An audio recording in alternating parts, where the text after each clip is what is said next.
Why was 6 afraid of 7? Because 7 ate 9.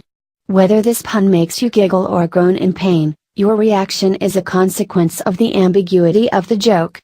Thus far, models have not been able to fully account for the complexity of humor or exactly why we find puns and jokes funny, but a research article recently published in Frontiers in Physics suggests a novel approach: quantum theory.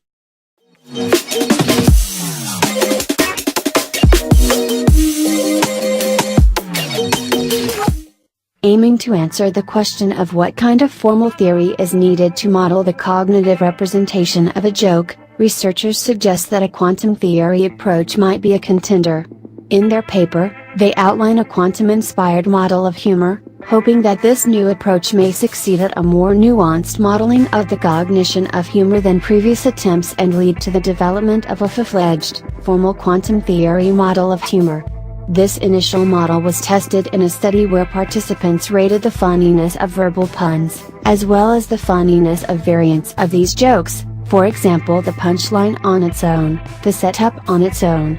The results indicate that apart from the delivery of information, something else is happening on a cognitive level that makes the joke as a whole funny whereas its deconstructed components are not, and which makes a quantum approach appropriate to study this phenomenon.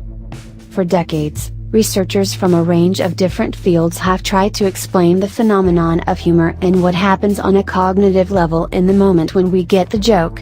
Even within the field of psychology, the topic of humor has been studied using many different approaches, and although the last 2 decades have seen an upswing of the application of quantum models to the study of psychological phenomena, this is the first time that a quantum theory approach has been suggested as a way to better understand the complexity of humor.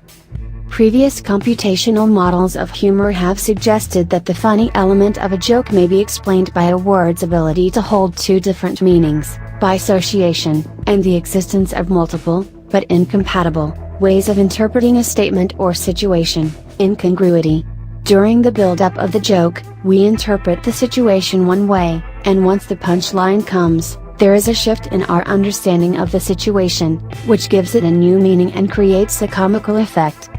However, the authors argue that it is not the shift of meaning, but rather our ability to perceive both meanings simultaneously, that makes a pun funny.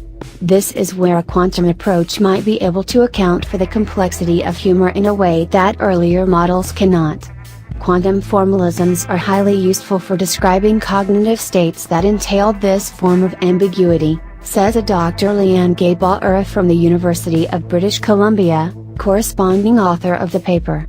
Funniness is not a pre-existing element of reality that can be measured, it emerges from an interaction between the underlying nature of the joke, the cognitive state of the listener, and other social and environmental factors. This makes the quantum formalism an excellent candidate for modeling humor, says a Dr. Leanne Gay-Ballera.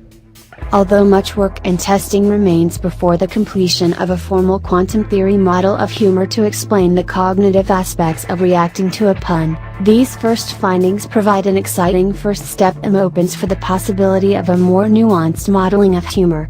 The cognitive process of getting a joke is a difficult process to model, and we consider the work in this paper to be an early first step toward an eventually more comprehensive theory of humor that includes predictive models.